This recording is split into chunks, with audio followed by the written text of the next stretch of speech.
আচ্ছা, আমি দিচ্ছি, ব্যবস্থা করে দিচ্ছি। আমি এই যে ক্লাস, ফ্রি ক্লাস শেষ করে দিচ্ছি। ওকে।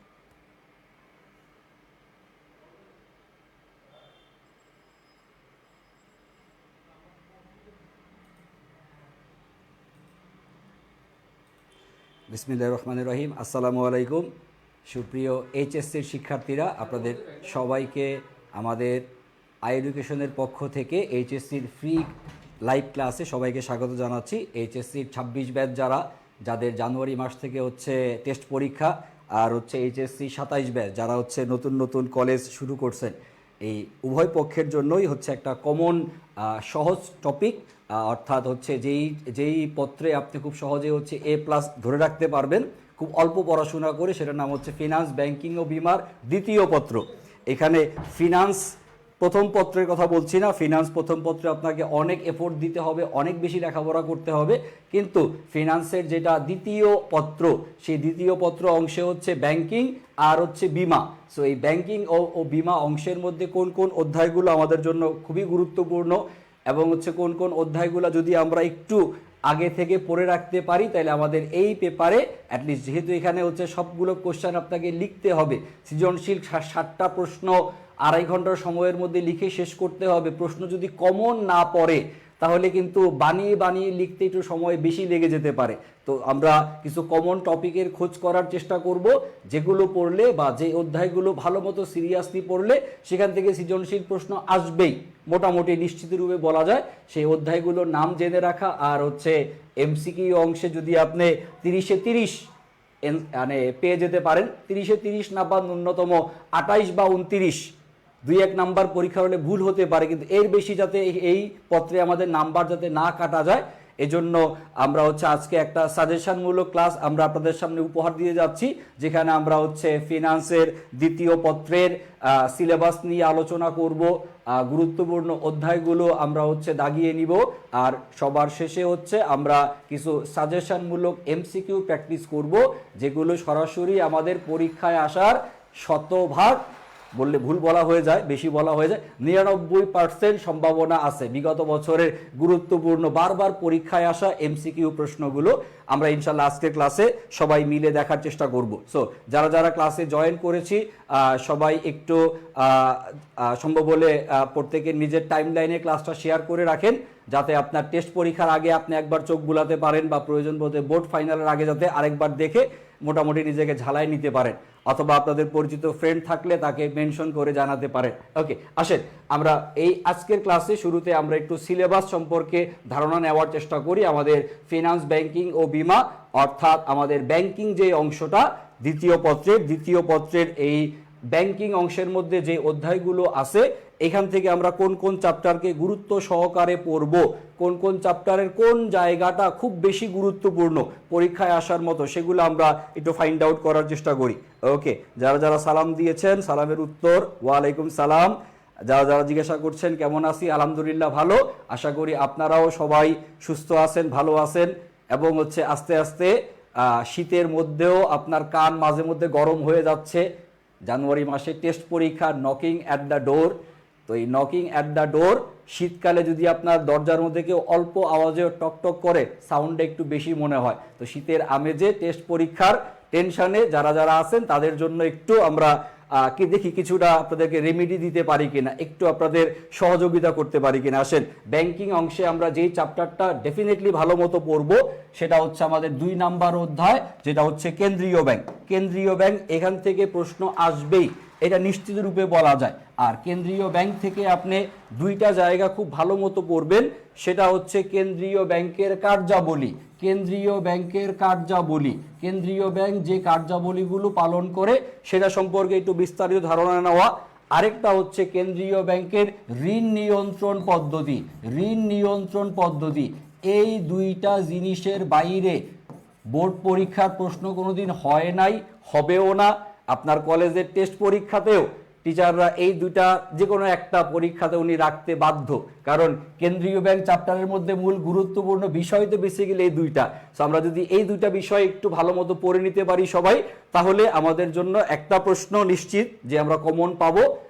কমন পেলে একটু বেশি করে লিখতে পারবেন অল্প সময়ের মধ্যে, গুছানো অবস্থায় যদি আপনি কাজটা করেন।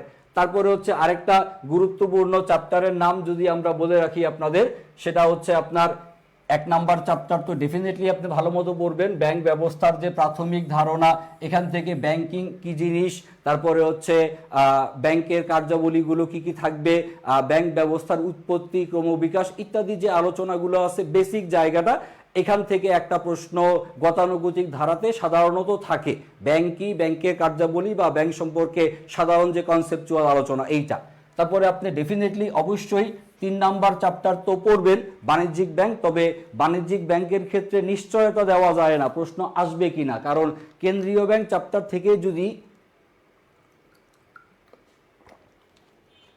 কেন্দ্রীয় ব্যাংকের চ্যাপ্টারের মধ্যেই কিন্তু আপনার বাণিজ্যিক ব্যাংকের আলোচনাগুলো মোটামুটি অন্তর্ভুক্ত হয়ে যায়। সেক্ষেত্রে বাণিজ্যিক ব্যাংক থেকে ডিরেক্টলি প্রশ্ন নাও আসতে পারে। তবে বাণিজ্যিক ব্যাংকের একটা প্রশ্ন বা একটা জায়গা খুবই গুরুত্বপূর্ণ, সেটা হচ্ছে বাণিজ্যিক ব্যাংকের ঋণ আমানত সৃষ্টি। বাণিজ্যিক ব্যাংকের ঋণ আমানত সৃষ্টি এই টপিকটা আসার মতো, বাট সবসময় আসবে এমনটা না, যদি আসে তাহলে এই টপিকটা মাস্ট একটা পড়ে যাওয়া উচিত, শিখে যাওয়া উচিত।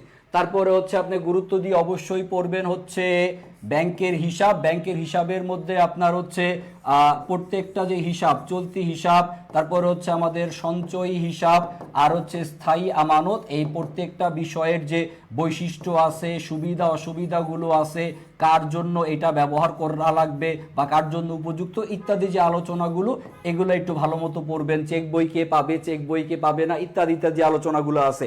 সুদ কোনটাতে বেশি দেওয়া হয়, সুদ কোনটাতে কম দেওয়া হয় ইত্যাদি বিষয়গুলো ব্যাংক হিসাব থেকে এটা একটা কমন প্রশ্ন থাকা উচিত। তারপরে হচ্ছে আপনি চেক, এই জায়গাটা অবশ্যই ভালো মতো পড়বেন। চেক অবশ্যই ভালো মতো পড়তে হবে। তারপরে হচ্ছে ইলেকট্রনিক ও আধুনিক ব্যাংকিং, এই চ্যাপ্টারটা আমরা যদি গুরুত্ব সহকারে পড়ি তাহলে আমাদের মোটামুটি একটা প্রশ্ন তো এই চ্যাপ্টার থেকে ডেফিনেটলি আসা উচিত। এখান থেকে হচ্ছে আপনার ই কমার্স, তারপরে হচ্ছে আপনার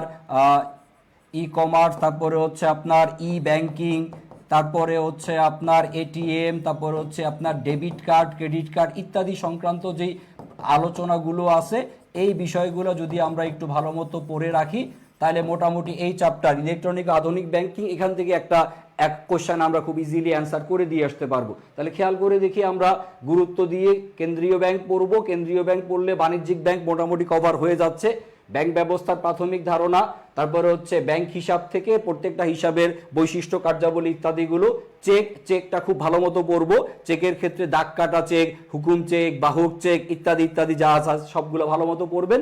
ইলেকট্রনিক আধুনিক ব্যাংকিং ব্যবস্থা থেকে আধুনিক জমানায় আমরা যে ব্যাংকিং সুযোগ সুবিধাগুলো লাভ করতে পারি বা আমাদের আধুনিক ব্যবসায় বাণিজ্য কিভাবে তারা সহায়তা করতেছে ইত্যাদি। সো এই মোটামুটি 1 2 3 4 5 তাহলে 6, এই 6টা যদি অধ্যায় ভালো মতো পড়ে যান তাহলে আশা করা যায় যে 5টা কোশ্চেন বিন্দাস লিখে দিয়ে আসতে পারার কথা। আশা করা যায় ঘুরে ফিরে এই টপিকগুলো থেকে প্রশ্ন আসবেই তো। আর এই হচ্ছে মোটামুটি ব্যাংকিং থেকে এগুলো ইম্পর্টেন্ট আমার কাছে মনে হয়েছে, যারা অল্প পড়ে একটু বেশি নাম্বার সিকিউর করতে চাই। আর যেহেতু আমরা হচ্ছে পড়ালেখার পরিমাণটা একটু কমায় নিয়ে আসবো, আমাদেরকে ঝুঁকি একটু বেশি নেওয়া লাগবে। কমন নাও পড়তে পারে, 5টার জায়গায় 4টা হয়ে যেতে পারে। সেই ক্ষেত্রে অন্যান্য বিষয়গুলো যদি আপনার মোটামুটি ধারণা থাকে লিখে দিয়ে আসতে পারবে। আচ্ছা, খেয়াল করেন এবার আমরা হচ্ছে একটু বিমা অংশের মধ্যে যাই। আমাদের ব্যাংকিং অংশ থেকে হচ্ছে 5টা সৃজনশীল লিখতে হয়, আর হচ্ছে বিমা অংশ থেকে সৃজনশীল লিখবো কয়টা আমরা? 2টা। তো সৃজনশীল অংশ যদি আমরা 2টা লিখতে চাই, সেই ক্ষেত্রে সৃজনশীল অংশ যদি আমরা 2টা লিখতে চাই বিমার ক্ষেত্রে খুবই গুরুত্ব দিয়ে আপনি যেটা শিখবেন সেটা হচ্ছে জীবন বীমা অবশ্যই ভালো মতো পড়া লাগবে। তারপর হচ্ছে বিমা ব্যবসায়ের যে প্রাথমিক ধারণা, এখান থেকে অবশ্যই আপনাকে বিমা ব্যবসায়ের যে মূলনীতিগুলো আছে এইটা অবশ্যই আপনি ভালো মতো পড়বেন। বিমা ব্যবসায়ের মূলনীতি, তারপর হচ্ছে বিমার অপরিহার্য, বিমার ক্ষেত্রে অপরিহার্য উপাদান, বিমা চুক্তির অপরিহার্য উপাদান, বিমা চুক্তির উপাদান, এই জায়গাটা অবশ্যই আপনাকে ভালো মতো পড়া লাগবে। মূলনীতি আর হচ্ছে অপরিহার্য উপাদান বিমা চুক্তির, তাইলে মোটামুটি একটা প্রশ্ন মোটামুটি নিশ্চিত হইল।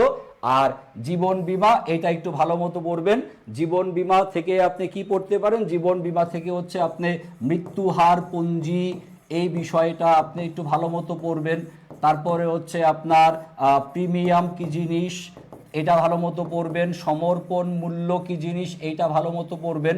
সারেন্ডার ভ্যালু, যদি আপনি মেয়াদের আগেই সারেন্ডার করে দেন সেই ক্ষেত্রে আপনি কি পরিমাণ টাকা পয়সা পাবেন, প্রিমিয়ামের পরিমাণটা কেমন হবে, ইত্যাদি ইত্যাদি। মোটামুটি এই জায়গাটা যদি আপনি ভালো মতো পড়েন, এই দুইটা চ্যাপ্টার যদি ভালো মতো পড়েন A to Z, তাহলে আশা করা যায় মোটামুটি আপনি দুইটা সৃজনশীল ভালো মতো লিখে দিয়ে আসতে পারবেন। আর অন্যান্য চ্যাপ্টারগুলো একটু ধারণা রেখে দিলাম যাতে আমাদের MCQটা ভালো মতো ক্যাপচার যাতে হয়ে যায়। এই করলে মোটামুটি খুব অল্প পরিশ্রমে আপনারা ফিনান্স সেকেন্ড পেপারে মোটামুটি আপনার সৃজনশীল অংশ যেটা, সেখানে 70 এর মধ্যে আশা করা যায় 70 মানে 60টা কোশ্চেন আপনার ডিরেক্ট কমন থাকবে। আপনি বিন্দাস ভালো মতো লিখে দিয়ে আসতে পারবেন। এক একটা কোশ্চেনের জন্য ম্যাক্সিমাম টাইম রাখবেন হচ্ছে 18 থেকে 20 মিনিট। বাট শুরুর দুইটা কোশ্চেনে হচ্ছে আপনার একটু সময় বেশি লাগতে পারে। শুরুর দুইটা কোশ্চেন ট্রাই করবেন মোটামুটি 40 বা 45 মিনিটের মধ্যে শেষ করে ফেলার। আর বাকি সময়টুকুতে আপনি এক একটা কোশ্চেন লেখার ক্ষেত্রে 17 বা 18 মিনিট টাইম ধরেন। সেক্ষেত্রে আপনার সৃজনশীলের ক্ষেত্রে আপনি যখন ক নাম্বার অ্যান্সার করবেন, ক নাম্বার অ্যান্সারের ক্ষেত্রে আপনি সময় নিতে পারেন ম্যাক্সিমাম 2 মিনিট সময় নেন। খ নাম্বার অ্যান্সার করার জন্য আপনি হচ্ছে 3 মিনিট সময় ব্যয় করেন। তারপর হচ্ছে গ নাম্বারটা যখন অ্যান্সার করবেন, গ নাম্বারের ক্ষেত্রে আপনি হচ্ছে মোটামুটি 5 মিনিট 5 বা 6 মিনিট সময় ব্যয় দেন এখানে। আর ঘ নাম্বার, গ এবং ঘ যেহেতু দুইটাই একটা আরেকটার মোটামুটি কাউন্টার পার্ট বলা যায়, এক্ষেত্রে আপনি এখানেও 5 বা 6 মিনিট ধরেন।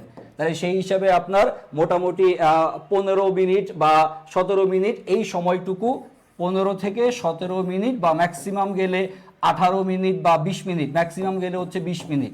15 থেকে 17 মিনিটের মধ্যে যদি আপনি ক খ গ একটু দ্রুত যাদের লেখার অভ্যাস আছে, যদি মোটামুটি এই টাইমটা মেনটেন করতে পারেন, তাহলে সবগুলা কোশ্চেনই মোটামুটি সমপরিমাণ আপনার লেখা হবে। হাতের লেখা সুন্দর হওয়ার কোনো দরকার নাই, আমার হাতের লেখা টিচার পড়তে পারলেই হইল।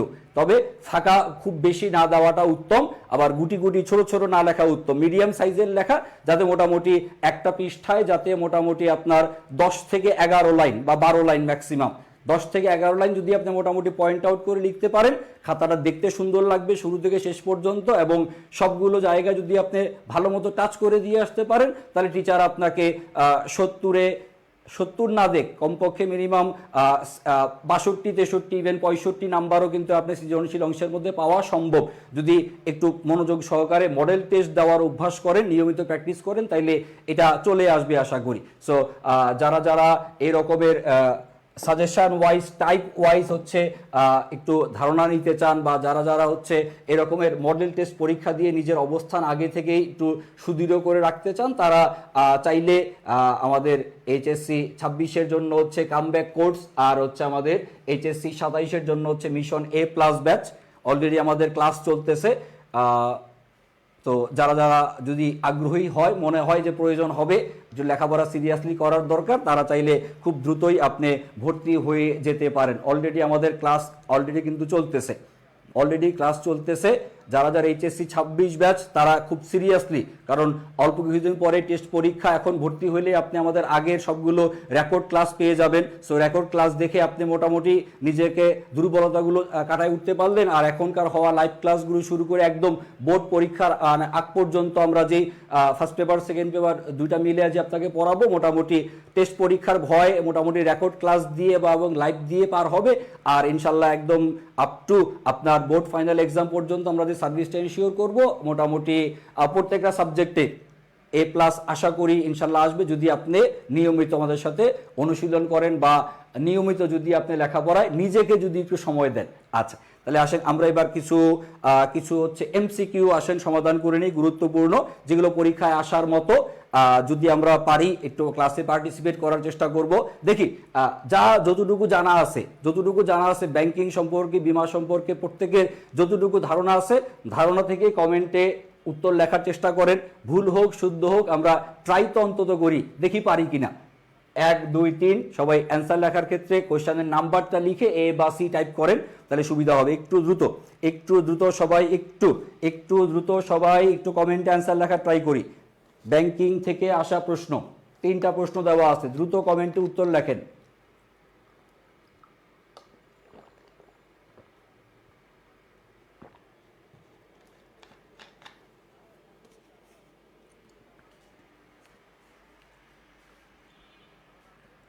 ওকে, লিখছেন কমেন্টে উত্তর। ফার্স্টটুকু যার মিস হয়েছে আমাদের ক্লাস থাকবে আমাদের এডুকেশন পেজে, আবার দেখে নিয়েন, কোনো সমস্যা নাই। স্যার আজকে আমি শুধু হচ্ছে ফিনান্স সেকেন্ড পেপার নিয়ে আলোচনা করতেছি, অন্যান্য সাবজেক্টেরগুলো হচ্ছে অন্যান্য দিন পেয়ে যাবেন, অন্যান্য স্যাররা যখন ক্লাস নিচ্ছিলেন ওনারা দিয়ে দিবেন যার যার সাবজেক্ট ওয়াইজ। আমাদের প্রত্যেকটা টিচার যার যার সাবজেক্ট ওয়াইজ হচ্ছে আপনাদেরকে সাজেশন দিয়ে দিবেন। আমি যা সেকেন্ড পেপার সম্পর্কে ধারণা দিলাম, হচ্ছে আমার অন্যান্য সাবজেক্ট যেগুলো আমি ক্লাস নেই সেগুলো ইনশাল্লাহ আমি আপনাদেরকে সাজেশন দিয়ে দিব। ওকে, কমেন্টে উত্তর আশা করি চলে আসছে। নিরঞ্জনা আক্তার নূর, আসেন শুরু করি। ওকে, 1 নাম্বার কোশ্চেন, ব্যাংকের প্রধান কাজ। ব্যাংকের যে কাজগুলো দেওয়া আছে এখানে ব্যাংকের প্রধান কাজ হবে হচ্ছে আমানত গ্রহণ আর হচ্ছে ঋণ প্রদান। একটা বিষয় মাথায় রাখা লাগবে, সেটা হচ্ছে যদি শুধু ব্যাংক শব্দটা বলে দেওয়া থাকে তাহলে আপনি কি বুঝবেন, কেন্দ্রীয় ব্যাংক বুঝবেন না বাণিজ্যিক ব্যাংক বুঝবেন।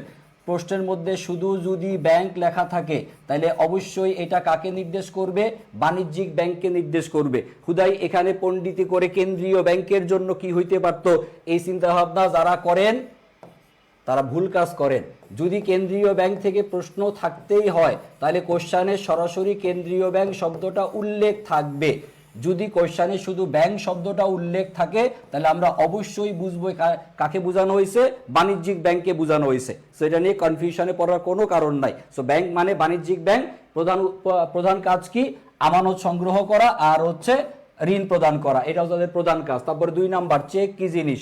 চেক কি জিনিস, চেক হচ্ছে ব্যাংকের নির্দেশপত্র, যে চেক যখনই আপনি ব্যাংকের নিকট উপস্থাপন করবেন ব্যাংক কি করবে, টাকাটা প্রদান বা পরিশোধে বাধ্য থাকবে। ওকে, আরো যারা যারা উত্তর দিচ্ছেন, ওকে ওকে। কোশ্চেন নাম্বার 3 নাম্বারে, ডিমান্ড ডিপোজিট। ডিমান্ড ডিপোজিট এর উদাহরণ কোনটা, ডিমান্ড ডিপোজিট।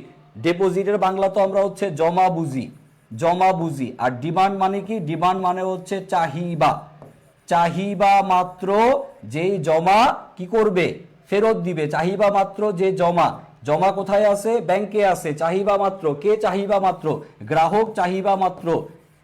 গ্রাহক চাহিবা মাত্র ব্যাংক উক্ত টাকা প্রদানে কি থাকবে, বাধ্য থাকিবে। তাহলে ডিমান্ড ডিপোজিট মানে হচ্ছে চাহিবা মাত্র যেই জমার টাকা ব্যাংক পরিশোধে বাধ্য থাকবে। এটা উদাহরণ কোনটা, এটার উদাহরণ কোনটা, উদাহরণ কোনটা, যে বিনা নোটিশেই আপনি হচ্ছে ব্যাংকের কাছ থেকে আপনার যা জমা আছে তা আপনি উত্তোলন করতে পারবেন, আবার জমার অতিরিক্ত উত্তোলন করারও সুযোগ থাকে।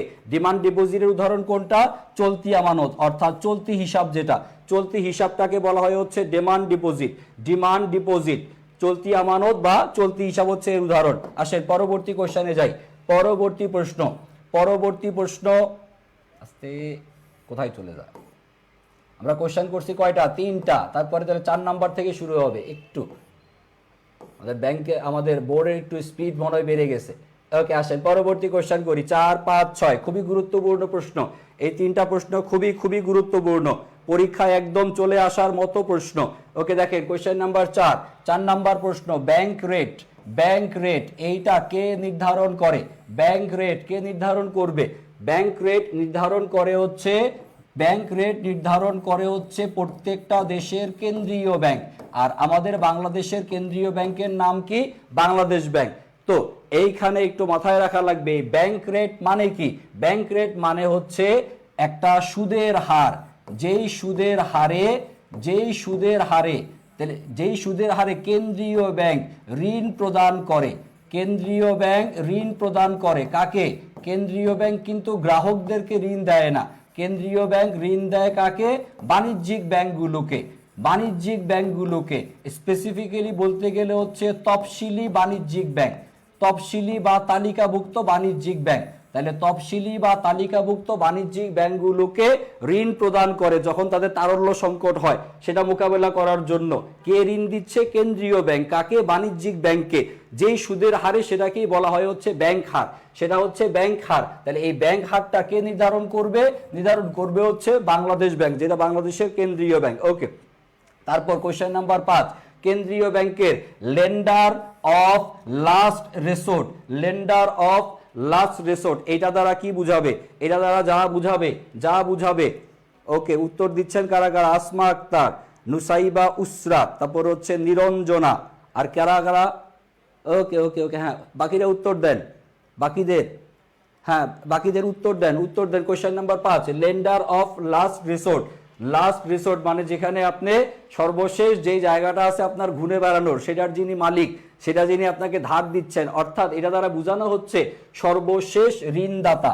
সর্বশেষ ঋণদাতা, আপনার যখন ঋণের প্রয়োজন হবে, আপনি কারো কাছে যখন পাবেন না, সবার শেষে গিয়ে যার কাছ থেকে আপনি পাবেন সেটাকে কেন্দ্রীয় ব্যাংক। কেন্দ্রীয় ব্যাংক হচ্ছে সকল বাণিজ্যিক ব্যাংকের কি অভিভাবক বলা হয়। কেন্দ্রীয় ব্যাংকে সকল বাণিজ্যিক ব্যাংকের অভিভাবক বলা হয়, গার্জিয়ান বলা হয়। কেন্দ্রীয় ব্যাংক সবগুলো বাণিজ্যিক ব্যাংকরে কি করে?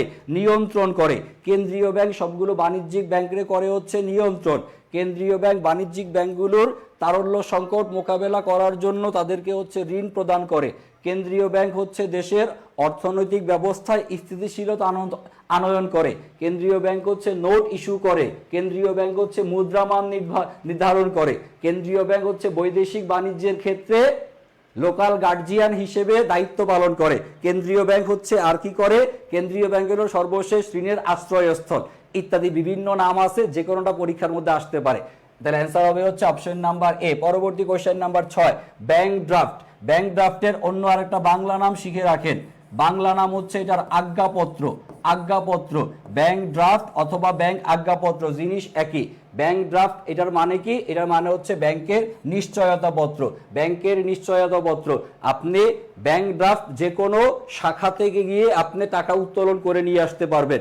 বাংলাদেশের যে কোনো তফসিলি বাণিজ্যিক ব্যাংকের যে কোনো শাখা থেকে আপনি যখন টাকা উত্তোলন করতে পারবেন, সেটা কি আপনার ব্যাংকের আজ্ঞাপত্র। এটার সাথে পে অর্ডারের সামান্য একটু পার্থক্য আছে। পে অর্ডারের পার্থক্যটা হচ্ছে, পে অর্ডার যেই ব্যাংক তৈরি করবে সেই ব্যাংকই কি করবে, যিনি এইটা তৈরি করবেন উনি ওইটা কি করবেন, পরিশোধ করবেন। অন্য কোথাও গেলে কিন্তু আর হবে না। সে ফর এক্সাম্পল আপনার DBBL, Dutch Bangla bank limited, Dutch Bangla bank limited একটা পে অর্ডার তৈরি করে তাহলে পরিশোধ করবে কে? পরিশোধ করবে হচ্ছে ডাচ বাংলা ব্যাংক লিমিটেডই পরিশোধ করবে। ডাচ বাংলা ব্যাংক লিমিটেডের সে ফর এক্সাম্পল ধরেন হচ্ছে বংশাল ব্রাঞ্চ, বংশাল শাখা, বংশাল শাখা একটা পে অর্ডার তৈরি করছে, তাহলে পরিশোধ করবে কে? ডাচ বাংলা ব্যাংকের ওই বংশাল শাখায় ওই পে অর্ডারের টাকাটা কি করবে, পরিশোধ করবে। কিন্তু অপরদিকে ব্যাংক ড্রাফট, ব্যাংক ড্রাফট মনে করেন ডাচ বাংলা ব্যাংক লিমিটেড তৈরি করছে, আপনি বাংলাদেশের যে কোনো ব্যাংকে যাবেন, যে কোনো ব্রাঞ্চে যাবেন, আপনি টাকা উত্তোলন করতে পারবেন। তো এই হচ্ছে দুটার মধ্যে বেসিক্যালি একটু সামান্য একটু পার্থক্য। জাস্ট এক জায়গার মধ্যে আপনাকে আবদ্ধ থাকতে হবে আর আপনাকে আবদ্ধ থাকার প্রয়োজন নাই। এ হচ্ছে বেসিক্যালি দুটার মধ্যে পার্থক্য। ব্যাংক ড্রাফট আর হচ্ছে পে অর্ডার আসতে পারে পরীক্ষাতে। এইভাবে যদি এমসিকিউ পড়ার সময় আপনি একটু প্রত্যেকটা টপিকের কিছুটা গুরুত্বপূর্ণ আলোচনা যদি নিজে নিজে পড়ে রাখেন, তাহলে আপনার জন্য সুবিধা যেটা হবে, তাহলে আপনার সৃজনশীলটাও পড়া হয়ে গেল, মূল বক্তব্যটাও জানা থাকলো আপনার। এইভাবে যদি পড়েন তাহলে অল্প পড়ে অল্প পরিশ্রমে ভালো ফলাফল করা সম্ভব। আসেন দেখি পরবর্তী প্রশ্নগুলো। কোয়েশ্চেন নাম্বার 7 নাম্বার প্রশ্ন, কোনটা ই ব্যাংকিং এর উদাহরণ? ই ব্যাংকিং এর উদাহরণে আপনার চেক দরকার নাই, পাসবই দরকার নাই, ডিমান্ড ড্রাফট দরকার নাই, আপনার এটিএম এটা দরকার আছে। এটিএম এর মাধ্যমে আপনি কি করতে পারেন, অর্থ জমাদান বা অর্থ উত্তোলন এই কাজগুলো করতে পারেন। তারপরে হচ্ছে 8 নাম্বার, ব্যাংকের তারল্য বজায় রাখতে আমরা যেটা ব্যবহার করি সেটার নাম হচ্ছে কি SLR. SLR, statutory liquidity reserve, অর্থাৎ বিধিবদ্ধ জমার হার। এসএলআর এর বাংলা হচ্ছে বিধিবদ্ধ জমার হার, বিধিবদ্ধ জমার হার এসএলআর, বিধিবদ্ধ জমার হার, বিধিবদ্ধ জমার হার হচ্ছে এসএলআর। তারপরে হচ্ছে কোশ্চেন নাম্বার 9, ঋণ সৃষ্টি করে। ঋণ সৃষ্টি করা বা হচ্ছে ঋণ আমানত সৃষ্টি করা একই কথা।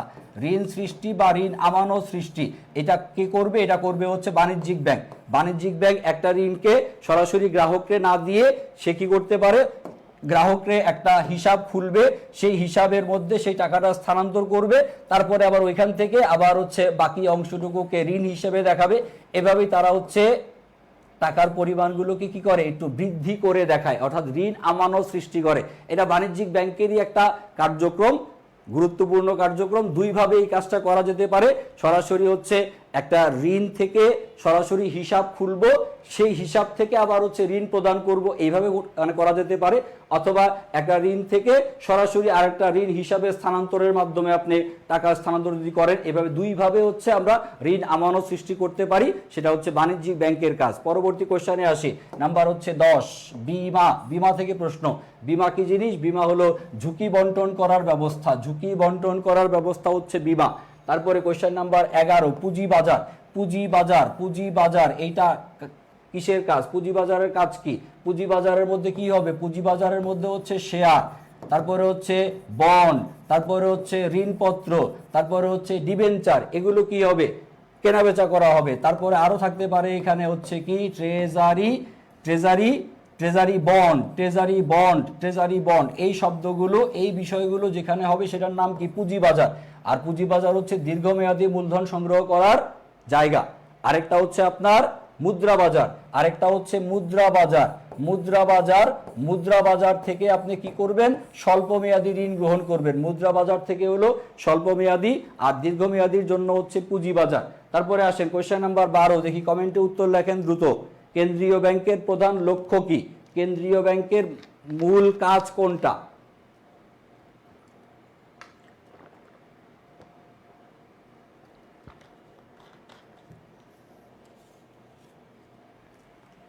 কেন্দ্রীয় ব্যাংকের কাজ কি? দেশের মূল্যের স্থিতিশীলতা বজায় রাখা, অর্থাৎ দেশে যাতে মুদ্রাস্ফীতি না হয়, মুদ্রাস্ফীতির পরিমাণকে কমায় রেখে সামগ্রিকভাবে হচ্ছে মূল্যমানটাকে ধরে রাখার চেষ্টা করে। এজন্য প্রয়োজন বোধে তারা হচ্ছে বিভিন্ন রকমের পদ্ধতি ব্যবহার করে মাঝে মধ্যে ঋণ নিয়ন্ত্রণের চেষ্টাও করে থাকে যদি প্রয়োজন হয় সেই ক্ষেত্রে। আসে পরবর্তী প্রশ্ন খেয়াল করি। পরবর্তী প্রশ্ন বিমা থেকে, বিমা থেকে প্রশ্ন। বিমা চুক্তির ভিত্তি, বিমা চুক্তির ভিত্তি কি? বিমা চুক্তির ভিত্তি হচ্ছে পারস্পরিক সদিচ্ছা, অর্থাৎ আটমোস্ট গুড ফেথ, অর্থাৎ এখানে বিমাকারী, বিমা গ্রহীতা, বিমাকারী আর হচ্ছে বিমা গ্রহীতা উভয় পক্ষের মধ্যে কি থাকতে হবে? এমন আন্ডারস্ট্যান্ডিং থাকতে হবে, কোনো কিছু এখানে লুকোচুরি করা যাবে না, সবাই সবকিছু সঠিকভাবে সঠিক তথ্য প্রকাশ করার চেষ্টা করবে। কেন্দ্রীয় ব্যাংকের প্রধান কাজ কোনটা? কেন্দ্রীয় ব্যাংকের যে অপশনগুলো এখানে দেওয়া আছে অ্যান্সার হবে হচ্ছে নোট ইস্যু করা। তারপরে চলতি হিসাব, চলতি হিসাবের ক্ষেত্রে কোনো সুদ থাকে না, তবে বিশেষ ধরনের চলতি হিসাবের ক্ষেত্রে কিন্তু সুদ থাকে, যেমন এসটিডি, শর্ট টার্ম ডিপোজিট থাকতে পারে, সেগুলো হচ্ছে বিশেষ চলতি হিসাব। বাট ইন জেনারেল চলতি হিসাবে কিন্তু সুদ থাকে না। সো বিশেষ চলতি হিসাবটা একটু ভালো মতো দেখে নিয়েন। চলতি হিসাবে সাধারণত সুদ থাকে না, তবে ওই বিশেষ চলতি হিসাবের মধ্যে সুদ থাকবে। এটাকে কয় ভাগে ভাগ করা যায় এইভাবে একটু মনোযোগ সহকারে পড়ে নিতে হবে। তো এরকম ভাবে যদি আমরা এমসিকিউগুলো একটু প্র্যাকটিস করতে পারি তাহলে আশা করা যায় আমরা মোটামুটি একটু ভালো করতে পারবো সবাই মিলে, ঠিক কিনা? সো যারা যারা ক্লাস করলেন, আমি ক্লাস আর খুব বেশিক্ষণ না, কারণ এগুলো মোটামুটি গুরুত্বপূর্ণ বোর্ড পরীক্ষার প্রশ্ন। আপনি টেস্ট পেপার খুললে বা আপনার নোট বইতে বা আপনার মেইন বইয়ের মধ্যে আপনি পিছনের দিকে গেলে এই প্রশ্নগুলো পেয়ে যাবেন। সো এগুলো যদি আপনারা নিজেরা এইভাবে যদি একটু প্র্যাকটিস করে পড়তে পারেন তাহলে আশা করা যায় ভালো করা সম্ভব হবে। আর যারা যারা আমাদের পেইড ব্যাচে ভর্তি আছেন তাদেরকে ইনশাল্লাহ আমরা এরকমের প্রত্যেকটা চ্যাপ্টার ভিত্তিক এরকমের গুরুত্বপূর্ণ এমসিকিউগুলো আলোচনা করব, এবং সৃজনশীল প্রশ্ন যেগুলো বোর্ড পরীক্ষায় বিগত বছরে আসছে সেগুলো আমরা টাইপ ওয়াইজ দেখাই আমরা স্টুডেন্টদেরকে একটু বোঝানোর চেষ্টা করব যে কী ধরনের প্রশ্ন আসতে পারে, ধরনটা কেমন হবে। আমি যেই প্রশ্নে যেই ধরনের নাম লিখবো, জনাব রহমান সাহেব, বোর্ড পরীক্ষাতে জনাব রহমান সাহেব নাও আসতে পারে, কিন্তু মূল কনসেপ্টটা যাতে ঠিক থাকে এইটা আমরা কিছু সৃজনশীল প্রশ্ন বিগত বছরের বোর্ড পরীক্ষায় আসা সেগুলো আমরা আপনাদেরকে হচ্ছে পেইড ব্যাচের ক্লাসগুলোতে দেখিয়ে আর হচ্ছে এরকমের কোশ্চেন প্র্যাকটিস করে খুব দ্রুতই আপনাদেরকে ফিনান্স সেকেন্ড পেপার নিয়ে ইনশাল্লাহ টেনশন করার দরকার নাই। টেনশন যা করার সেটা করতে হবে ফিনান্স ফার্স্ট পেপার নিয়ে। যাদের এখনো অর্থের সময় মূল্য চ্যাপ্টার ভালো মতো করা হয় নাই, যারা এখনো হচ্ছে ভালো মতো মূলধন ব্যয় এই চ্যাপ্টারটা করি নাই, মূলধন বাজেটিং ও বিনিয়োগ সিদ্ধান্ত যাদের করা হয় নাই, ঝুঁকি মুনাফার হারের ক্ষেত্রে যাদের এখনো প্যাচ লাগে, ঝুঁকি মুনাফার হার, মূলধন বাজেটিং, মূলধন ব্যয়, দীর্ঘমেয়াদী অর্থায়ন, তারপরে হচ্ছে আপনার স্বল্প মধ্যমেয়াদী অর্থায়ন, আর হচ্ছে আপনার অর্থের সময় মূল্য, আর হচ্ছে আর্থিক বিশ্লেষণ। আপনার 60টা অঙ্কের চ্যাপ্টার, 60টার মধ্যে 60টাই যে আপনাকে ভালো পারতে হবে এমন কিন্তু না। আপনি যেই একটা বা দুইটা চ্যাপ্টার বেশি কঠিন মনে হয় একটা দুইটা চ্যাপ্টার বাদ দেন। আপনার ফার্স্ট পেপারে হচ্ছে দুইটা কিন্তু থিওরির চ্যাপ্টার আছে, সো দুইটা থিওরির চ্যাপ্টার থেকে আপনি মিনিমাম একটা থিওরি অ্যান্সার করবেন, এই মানসিকতা নেন। আর ফার্স্ট পেপারে 6টা অঙ্ক অ্যান্সার করবেন। এই প্রিপারেশন নিয়ে যদি পরীক্ষার হলে যান তাহলে আপনার অনেকটুকু প্রেশার কিন্তু কমে আসে। সো আমাদের ফিনান্স ফার্স্ট পেপারে ভয়ের জায়গায় একটাই সবার থাকে, প্রশ্ন কমন পড়বে সেটা আপনিও জানেন, কিন্তু আপনি কোন সূত্রটা অ্যাপ্লাই করবেন সেটা মনে রাখতে পারেন কিনা।